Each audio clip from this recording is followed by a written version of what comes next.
முதலமைச்சர் ஜெயலலிதா நல்லடக்கம் செய்யப்பட்ட இடத்தில் முதலமைச்சர் ஓ பன்னீர்செல்வம், சசிகலா மற்றும் இளவரசி குடும்பத்தினர் நேரில் அஞ்சலி செலுத்தினர். இது குறித்த தகவல்களை அங்குள்ள நமது செய்தியாளர் மணிகண்டன் தருகிறார்.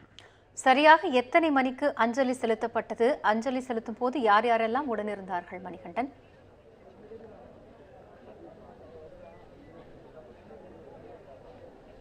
காயத்ரி, சரியாக 6:30 மணிக்கு மறைந்த முதலமைச்சர் ஜெயலலிதா அவர்களுடைய தோழி சசிகலா குடும்பத்தினர் மற்றும் முதலமைச்சர் ஓ பன்னீர்செல்வம் மற்றும் அமைச்சர்கள் எடப்பாடி பழனிசாமி, எஸ்பி வேலுமணி, திண்டுக்கல் சீனிவாசன், உதயகுமார் உள்ளிட்ட அமைச்சர்கள் மறைந்த முதலமைச்சர் உடல் நல்லடக்கம் செய்யப்பட்ட இடத்தில் அஞ்சலி செலுத்தினார்கள். தனித்தனியாக அவர்கள் அஞ்சலி செலுத்துவதை நம்மால் காண முடிந்தது. முதலில் சசிகலா மற்றும் இளவரசி குடும்பத்தினர் மறைந்த முதலமைச்சர் நினைவிடத்தில் அஞ்சலி செலுத்தினார்கள். கண்ணீர் மல்க அஞ்சலி செலுத்துவதை நம்மால் பார்க்க முடிந்தது. அவர்கள் இந்த இடத்தை விட்டு சென்றவுடன் அவர்களை வழி அனுப்பி வைத்துவிட்டு முதலமைச்சர் மற்றும் அமைச்சர்கள் மீண்டும் மறைந்த முதலமைச்சர் ஜெயலலிதா அவர்களுடைய உடல் நல்லடக்கம் செய்யப்பட்ட இடத்தில் அனைவருமே அஞ்சலி செலுத்தினார்கள். அதன் பின்னர்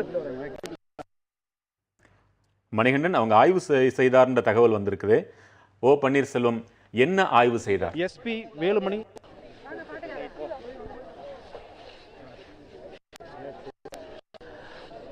முதலமைச்சர் ஓ பன்னீர்செல்வம் மற்றும் அமைச்சர்கள், பொதுப்பணித்துறை அதிகாரிகள் மற்றும் சென்னை மாநகராட்சி ஆணையர் கார்த்திகேயன் உட்பட மாநகராட்சி அதிகாரிகளோடு இங்கு இருக்கக்கூடிய நினைவிடத்தை எப்படி இங்கு இருக்கக்கூடிய மறைந்த முதலமைச்சருடைய உடல் நல்லடக்கம் செய்யப்பட்ட சமாதியை எப்படி நினைவிடமாக எழுப்பலாம் என்பது குறித்து ஆலோசனை செய்தார்கள். தற்பொழுது கூட நீங்கள் இந்த காட்சியை பார்க்கலாம்.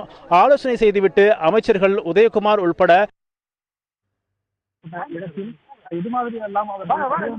மறைந்த முதலமைச்சருடைய உடல் நல்லடக்கம் செய்யப்பட்ட இடத்தில் எது மாதிரியெல்லாம் அவர்கள் வடிவமைப்பு ஏற்படுத்தலாம் என்பது குறித்து பொதுப்பணித்துறை அதிகாரிகளுடனும் சென்னை மாநகராட்சி ஆணையருடனும் அவர்கள் விரிவாக ஆலோசனை நடத்தினார்கள்.